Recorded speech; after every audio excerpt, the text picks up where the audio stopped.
Welcome to our channel.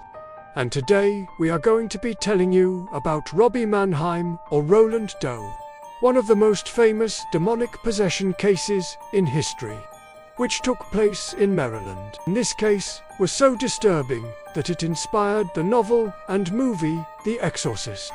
Let's get into it. In the mid-1940s, a medium named Helen Acton was contacted by a desperate mother whose son was exhibiting strange behavior.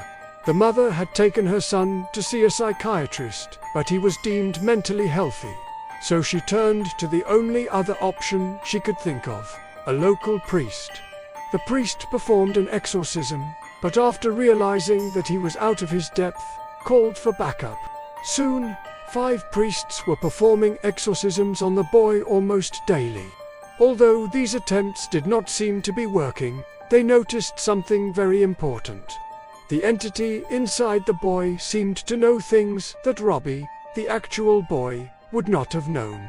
It seemed to know things about the priests, their families, their houses, but most shockingly, it knew things that were happening at the very same time as the exorcisms, despite being locked in a room in the basement of a house.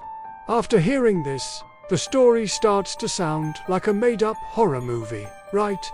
Well, it gets worse. During the exorcisms, the entity inside Robbie spoke through him and taunted the priests. It even threatened them, saying that when it was let out of Robbie, it would find the nearest priest and possess him instead. Eventually, one of the priests wrote down a confession from the entity, which revealed its name, Marion Mora.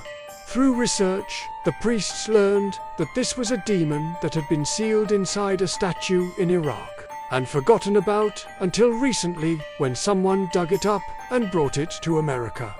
The demon was now loose and had possessed Robbie. With this new knowledge, the priests attempted a new exorcism with different rituals. Finally, the demon was driven out of Robbie. In total, there were 23 separate exorcisms performed over a 2-year period. While some sources claim that the last exorcism lasted 67 hours, others say that it was completed successfully in just under an hour. As the priests read the last rites, the demon inside Robbie screamed and then went limp. After this, Robbie was cured. He went on to live a normal life and died in 2016. To protect the family's privacy, much of what we know about the case comes from the archives of the Catholic Church and the writings of one of the priests involved. Many names were changed to protect the innocent. For example, Robbie's real name was Roland Doe, but the name was changed to Roland Mannheim because the family feared that if people knew it was their son who had been possessed, he would be shunned by society. And while the demon's name was spelled M-R-A-E-O-N-A-M-A-O-R-A, it was pronounced more like the biblical name Azazel, because the family was afraid that if word got out about the possession, they would be harassed by demonologists, journalists, and other curious people. They also asked the priests to keep the details of the case secret. While researching the case, I found many articles and videos claiming that the events were made up, or were at least exaggerated. They claimed that there was no record of the case in the Catholic Church archives, and that there was never a boy who was possessed. However, I can confidently say that these claims are false.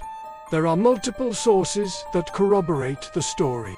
Also, if you look into the lives of the priests who conducted the exorcisms, you will see that they were real people who really lived during that time period.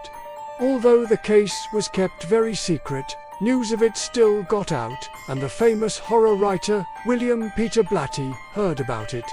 Blatty ended up writing the novel The Exorcist, which was later turned into a movie. To this day, The Exorcist is considered to be one of the scariest movies ever made.